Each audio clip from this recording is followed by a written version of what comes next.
السلام علیکم ورحمۃ اللہ وبرکاتہ۔ قرآن کلاس 101 سورہ آل عمران کی آیات 159 تا 164 کی تجوید، ترجمہ و تفسیر ملاحظہ فرمائیں۔ فبما رحمة من الله لنت لهم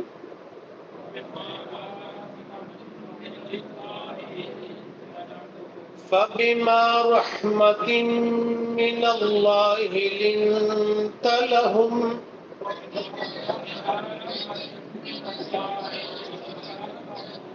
ولو كنت فظا غليظ القلب لانفضوا من حولك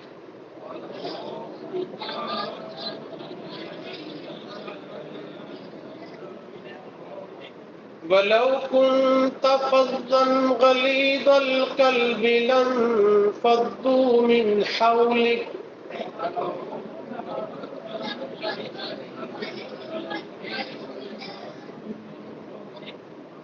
فاعف عنهم واستغفر لهم وشاورهم في الأمر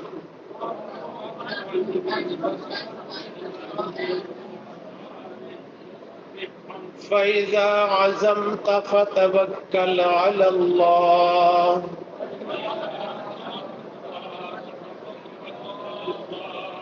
إن الله يحب المتوكلين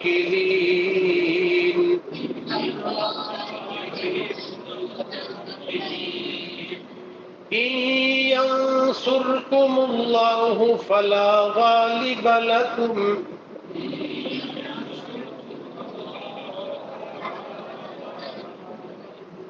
وَإِن يَخْذُلْكُمْ فَمَنْ ذَا الَّذِي يَنْصُرُكُمْ مِنْ بَعْدِهِ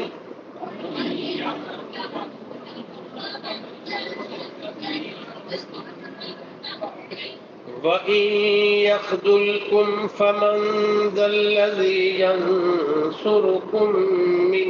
بَعْدِهِ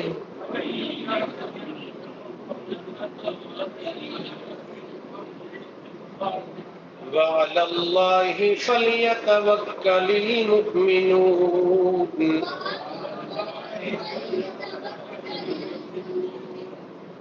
وما كان لنبي أن يغل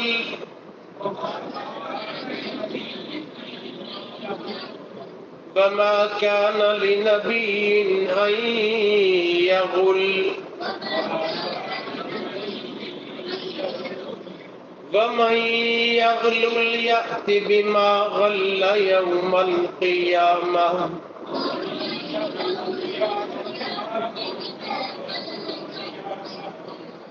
ثم توفى كل نفس ما كسبت وهم لا يظلمون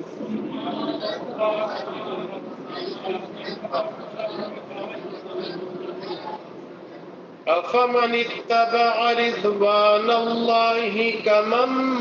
باء بسخط من الله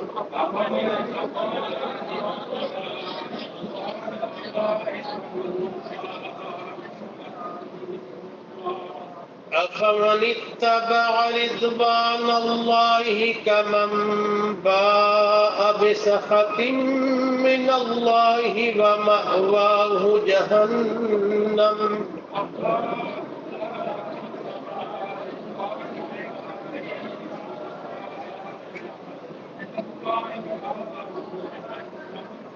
ومأواه جهنم وبئس المصير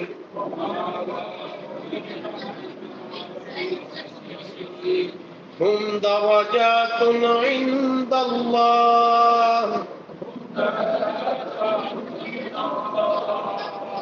والله بصير بما يعملون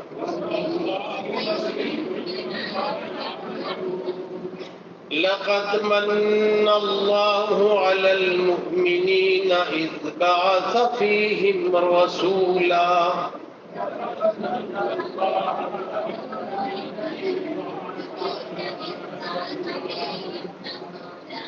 لقد من الله على المؤمنين إذ بعث فيهم رسولا من أنفسهم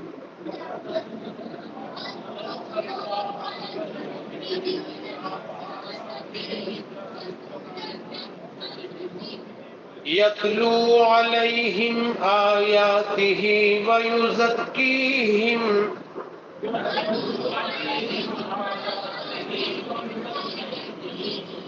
يتلو عليهم آياته ويزكيهم ويعلمهم الكتاب والحكمة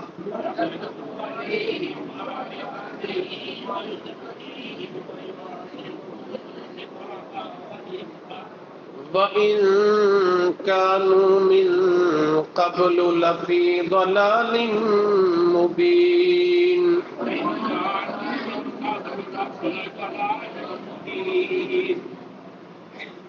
فَبِمَا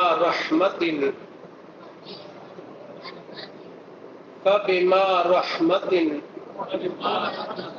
تو رحمت کی وجہ سے من اللہ اللہ کی طرف سے لنتا نرم ہوئے آپ لہم ان کے لیے ولو کنتا اور اگر ہوتے آپ فضل تند ہو سخت رو غلیظ القلب سخت دل والے لانفضوا البتہ بھاگ جاتے ہو من حولک آپ کے پاس سے فاعف عنہم تو معاف کیجئے انہیں واستغفر لہم اور بخشش مانگیے ان کے لیے وشاورہم اور مشورہ کیجئے ان سے فی الامر کام میں فَإِذَا عَزَمْتَ تو جب فیصلہ کر لیں آپ فَتَوَكَّلْ تو بھروسہ کیجئے علی اللہ اللہ تعالی پر ان اللہ بے شک اللہ تعالی یحب المتوکلین پسند کرتا ہے بھروسہ کرنے والوں کو ینصرکم اللہ اگر مدد کرے تمہاری اللہ تعالی فلا غالب تو نہیں ہے کوئی غالب آنے والا لکم تم پر وَإِن يَخْذُلْكُمْ اور اگر رسوا کرے تمہیں فَمَنْ ذَا الَّذِي تو کون ہے وہ شخص يَنْصُرُكُمْ جو مدد کرے تمہاری من بعد اس کے بعد وعلی اللہ اور اللہ تعالی پر ہی فَلْيَتَوَكَّلِ الْمُؤْمِنُونَ چاہیے کہ توکل کریں مومن وَمَا كَانَ اور نہیں ہے لائق لِنَبِيٍّ کسی نبی کے أَن يَغُلَّ کہ خیانت کرے وہ وَمَن يَغْلُلْ اور جو بھی خیانت کرے یأتی لائے گا بما غل وہ جس کی خیانت کی یوم القیامت قیامت کے دن ثم پھر توفا پورا دی جائے گی کل نفس ہر ایک جان ما کسبت جو اس نے کمایا وہم اور وہ لا یظلمون نہ ظلم کیے جائیں گے افمن اتبع کیا جس نے پیروی کی رضوان اللہ، اللہ کی رضامندی کی، کمن اس شخص کی طرح ہے، باء جو مڑ آیا، بے سخط غصے سمیت، من اللہ اللہ کی طرف سے،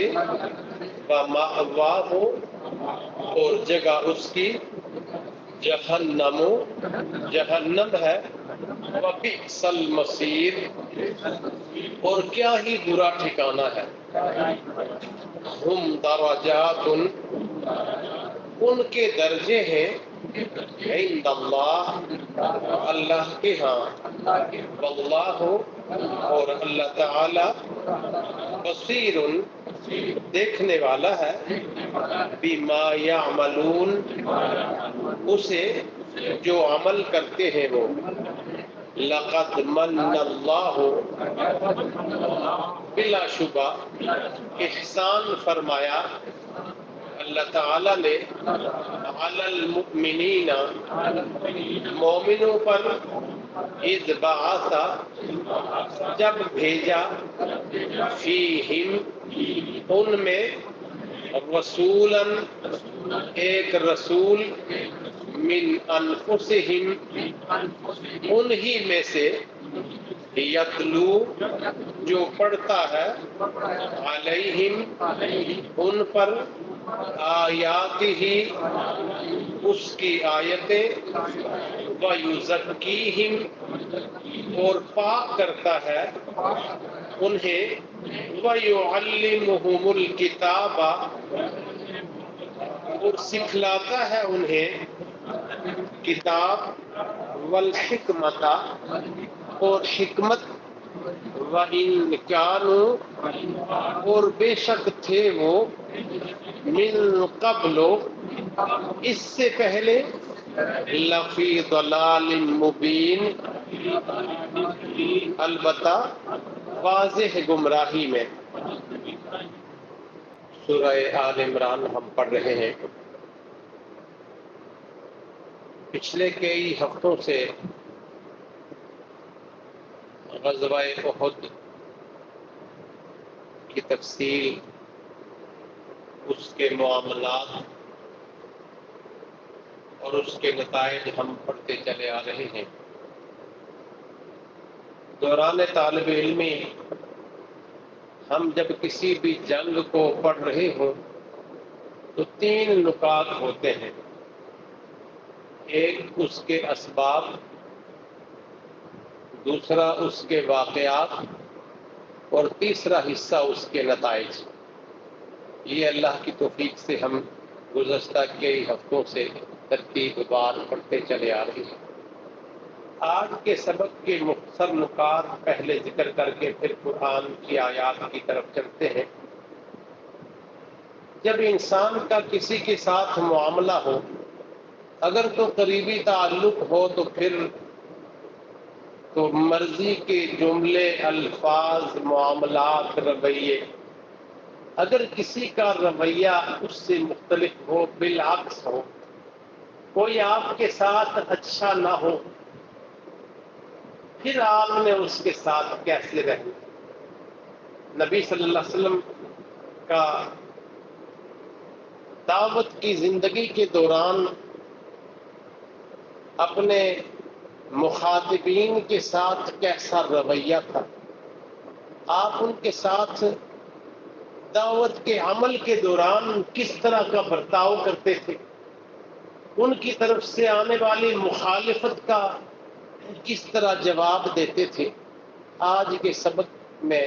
یہ خلاصہ تقریباً ہم پڑھ رہے ہیں۔ قرآن کی طرف دیکھیے، فَبِمَا رَحْمَةٍ مِّنَ اللَّهِ لِنْتَ لَهُمْ۔ اے نبی صلی اللہ علیہ وسلم، آپ جس قوم پر دعوت دین کا کام کر رہے ہیں، ان کے ساتھ آپ کا نرم رویہ یہ اللہ کی رحمت میں سے۔ گویا کسی کے ساتھ کوئی اچھا کام کرنے کا راستہ کھولنا ہو، اس کے ساتھ رویہ نرم، اس کے ساتھ معاملہ نرم ہو. اللہ نے فرمایا فَبِمَا رَحْمَةٍ مِّنَ اللَّهِ لِنْتَ لَهُمْ، یہ آپ پر اللہ تعالیٰ کا رحم ہے، اس کی رحمت ہے کہ اللہ نے آپ کو ان کے ساتھ رویے کے دوران نرم کیا ہے. وَلَوْ كُنْتَ فَظًّا، اگر آپ تند خو ہوتے، ترش رو ہوتے، غلیظ القلب، سخت دل والے ہوتے، لَانفَضُّوا مِنْ حَوْلِكَ، وہ آپ کے ارد گرد نہ رہتے، بھاگ جاتے، چلے جاتے. اب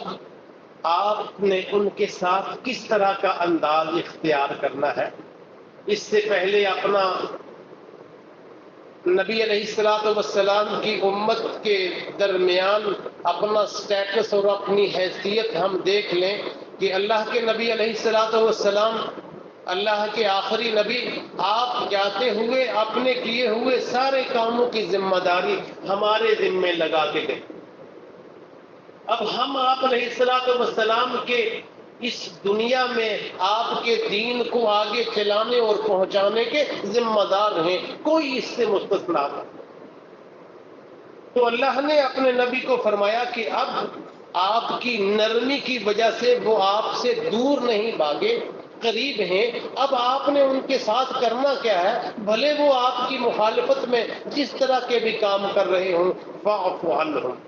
ایک یہ کہ ان کی بات کو مائنڈ نہ کریں، ان کے رویے کو، ان کے الفاظ کو، ان کے سلوک کو آپ محسوس نہ کریں. فاعف عنہم، انہیں معاف کرتے رہیں. اور دوسرا اس سے بڑا کام، واستغفر لہم، ان کی غلطیوں، کوتاہیوں، خطاؤں، ان کے معاملات کی اصلاح کے لیے، ان کی معافی کے لیے، ان کی بخشش کے لیے اللہ سے معافی مانگو. سبق کیا مل رہا ہے؟ ہر وہ بندہ جو ہمارا مخالف ہے، جو ہمارے حق میں نہیں ہمارے خلاف ہے، اس کے خلاف ہتھیار اٹھانا، اس کے مقابلے میں تلوار اٹھانا، اس کے لیے ہر حربہ نقصان پہنچانے والا کھولنے کے بجائے اللہ نے جو اپنے نبی صلی اللہ علیہ وسلم کو طریقہ بتایا، فاعف عنہم واستغفر لہم، ان کی خطائیں معاف کیجیے، ان کے لیے، ان کی اصلاح کے لیے، ان کی درستی کے لیے، ان کے راہ راست پر آنے کے لیے اللہ سے ان کی غلطیوں اور خطاؤں کی معافی مانگو. ایک تو ہم کہتے ہیں یا اللہ مجھے معاف کر دے، دوسرا یہ کہنا یا اللہ اس سے بھی معاف کر دے، یا اللہ اس کی غلطیوں کو بھی معاف کر دے. تیسرا وشاورہم فی الامر، جب آپ کی نرمی کی وجہ سے وہ آپ کے حلقے میں ہی ہیں، آپ کے قریب ہیں، پھر آپ نے ان کی سختیاں، ان کے آپ کے خلاف معاملات کو محفوظ اور محسوس کرنے کے بجائے انہیں معاف کیا، پھر آپ دل سے ان کے حق میں اللہ کے سامنے دست بدعا رہے. پھر ان کا رویہ آپ کے قریب ہونے کے ساتھ جو بھی معاملہ ہو، جہاں مناسب ہو، ان کے سامنے ذکر کر کے ان سے مشاورت. اب جب آپ کی ان سے مشاورت ہو جائے، فَإِذَا عَزَمْتَ فَتَوَكَّلْ عَلَى اللَّهِ، آپ نے کچھ اعزاء بلائے، کچھ اقربا بلائے، کچھ دوسرے لوگ بھی بلائے، ان کے سامنے مشاورت کی، جس بات پر آپ کی مشاورت ہو گئی اب اس پر قائم رہے. فَتَوَكَّلْ عَلَى اللَّهِ، اسے کس طرف اللہ نے بھیجنا ہے، یہ اللہ پر بھروسہ کریں. إِنَّ اللَّهَ يُحِبُّ الْمُتَوَكِّلِينَ، اللہ بھروسہ کرنے والوں کو بہت پسند کرتا ہے. پھر اللہ نے فرمایا کہ جو کچھ اللہ نے لکھا ہے وہی ہونا ہے، جو کچھ تمہارے لیے اللہ نے لکھا ہے وہی ہونا ہے. يَنْصُرْكُمُ اللَّهُ فَلَا غَالِبَ لَكُمْ، اگر اللہ تمہاری نصرت کرے، تمہاری مدد کرے، تمہارے کام آئے، تمہیں کامیاب کرے، کوئی تمہیں ناکام کرنے والا نہیں، کوئی تم پر غالب آنے والا نہیں، کسی کو تم پر فتح ملنے والے نہیں. اور اس کے بالعکس وَإِن يَخْذُلْكُمْ، اگر اللہ تمہارے کسی عمل کی وجہ سے تمہیں تباہ و برباد کرے، تمہیں رسوا کرے، تمہیں ذلیل کرے، فَمَنْ ذَا الَّذِي يَنْصُرُكُمْ مِنْ بَعْدِهِ، پھر اللہ کے بعد کون ہے جو تمہاری نصرت اور مدد کرے. یعنی جو کرے گا صرف اللہ تعالیٰ کا. وعلی اللہ فلیتوکل المؤمنون، اس لیے اللہ تعالیٰ پر ہی مومنوں کو توکل، یقین اور بھروسہ رکھنا تھا. پھر رسول اللہ صلی اللہ علیہ وسلم پر جو الزامات آپ کے مقابلے میں کھڑے لوگوں کی طرف سے تھے، ان میں سے ایک یہ بھی تھا کہ آپ اپنے پاس سے بات بنا لیں، اپنے پاس سے کوئی نقطہ، کوئی جملہ، معاملہ تراش لیتے ہیں اور اصل چیز کو چھپائے رکھتے ہیں. اللہ نے مجموعی طور پر تمام انبیاء کے بارے میں یہ بتایا کہ وما کان للنبی ان یغل، کوئی نبی ایسا نہیں کر سکتا، کسی نبی کے یہ لائق نہیں. میں نے جن کو مبعوث کیا ہے، جن کو میں نے مقرر کیا ہے، کسی نبی کی شان کے یہ مطابق نہیں ہے کہ وہ کوئی حقیقی بات ہو اس پر پردہ ڈالے رکھے، چھپائے. وَمَن يَغْلُلْ، ہر وہ بندہ، خواہ نبی ہو، خواہ رسول ہو، کوئی عام آدمی ہو، وَمَن يَغْلُلْ يَأْتِ بِمَا غَلَّ يَوْمَ الْقِيَامَةِ، جو اس نے مخفی رکھا، جو اس نے چھپایا، اس سے مراد انبیاء پر اللہ کی طرف سے تہمت لگانا نہیں، یا انبیاء کی غلطیاں گن کے مجھے اور آپ کو بتانا نہیں، بلکہ ہر چیز کو عمومی انسان کے ساتھ جوڑ کے ہر وہ بندہ جو ایسا کرے گا، یأتی بما غل یوم القیامہ، جو اس نے چھپایا، جو خیانت کی، قیامت کے دن ساتھ لے کے آئے گا. ثم توفی کل نفس ما کسبت، پھر ہر وہ جان جس نے جو کیا اس کا پورا پورا بدلہ اجر اسے دیا جائے گا. وہم لا یظلمون، ان پر کوئی ظلم نہیں ہوگا. افمن اتبع رضوان اللہ، اللہ تعالیٰ نے اہل ایمان کا اس کے مقابلے میں دوسرے لوگوں کے ساتھ جو تقابل ہے، فرمایا کیا یہ اور یہ برابر ہو سکتے ہیں؟ افمن اتبع رضوان اللہ، کیا وہ بندہ جس نے اپنی زندگی کا ہر قدم اللہ کو راضی کرنے کے لیے اٹھایا، جس کی پیروی، جس کے دین کے لیے محنت اور ہمت لگانے کا عمل اس لیے ہے کہ وہ اللہ کو راضی کرے، کمم، کیا اس شخص کی طرح ہے، ویسا ہے، باء بسخط من اللہ، جو جس طرف گیا اللہ کا غصہ لیے واپس آیا، ومأواہ جہنم، اور اس کی جگہ جہنم ہے، وبئس المصیر، اور کیا ہی برا اس کا ٹھکانہ ہے. کیا یہ جنتی اور جہنمی برابر ہو سکتے ہیں؟ کہ اللہ کو راضی کرنے کے لیے محنت کرنے والا، اللہ کو ناراض کرنے کے لیے کاوشوں کرنے میں محض دونوں برابر ہو سکتے ہیں؟ بالکل نہیں. اللہ نے فرمایا ہم درجات عند اللہ، ان سب کے اللہ کے پاس اعمال کے اعتبار سے الگ الگ درجے، جس طرح یہ کرتے ہیں، جو کچھ یہ کرتے ہیں، اس کے مطابق اللہ تعالیٰ کے پاس ان سب کے الگ الگ درجے ہیں. واللہ بصیر بما یعملون، جو کچھ یہ کرتے ہیں اس سب پر اللہ کی نظر. پھر اللہ نے فرمایا کہ ہم نے مومنوں پر اے نبی صلی اللہ علیہ وسلم آپ کو بھیج کے بڑا احسان کیا. لقد من اللہ علی المؤمنین اذ بعث فیہم رسولا، یہ جو اللہ کے نیک بندے، یہ جو اللہ کو راضی کرنے کے لیے اپنی محنتیں صرف کرنے والے بندے، لقد من اللہ علی المؤمنین، اللہ نے ان پر یہ احسان کیا کہ اذ بعث فیہم رسولا من انفسہم، کہ ان کے درمیان اپنا ایک نبی، رسول، پیغمبر، نمائندہ ان میں سے ہی منتخب کر کے بھیجا، جس کے ذمہ کام یہ لگائے یتلو علیہم آیات ہی، ان کے درمیان بیٹھ کے ان کے سامنے اللہ کی آیات پڑھ پڑھ کے انہیں سناتا ہے، تلاوت کرتا ہے. وَيُزَكِّيهِمْ، اس کے نتیجے میں، اس کے نقشے کے مطابق ان کی تصحیح کرتا ہے، ان کی درستی کرتا ہے، ان کا تزکیہ کرتا ہے. وَيُعَلِّمُهُمُ الْكِتَابَ وَالْحِكْمَةَ، انہیں قرآن پڑھاتا ہے، والحکمہ، اور اس کی تفسیر یعنی حدیث پڑھاتا ہے. اللہ تعالیٰ نے مومنوں پر یہ احسان کیا جب ان میں سے ہی ایک بندے کو منتخب کر کے ان کے درمیان مبعوث فرمایا، جو ان کے درمیان اس کی آیات پڑھ کے سناتا ہے، اس کے مطابق ان کے اندر تبدیلی پیدا کرتا ہے اور انہیں قرآن اور حدیث پڑھاتا ہے۔ وَإِن كَانُوا مِن قَبْلُ لَفِي ضَلَالٍ مُبِينٍ۔ اس علم، ان معلومات سے پہلے وہ جتنے بھی پڑھے ہوں وہ بین گمراہی میں تھے۔ وآخر دعوانا ان الحمد للہ رب العالمین۔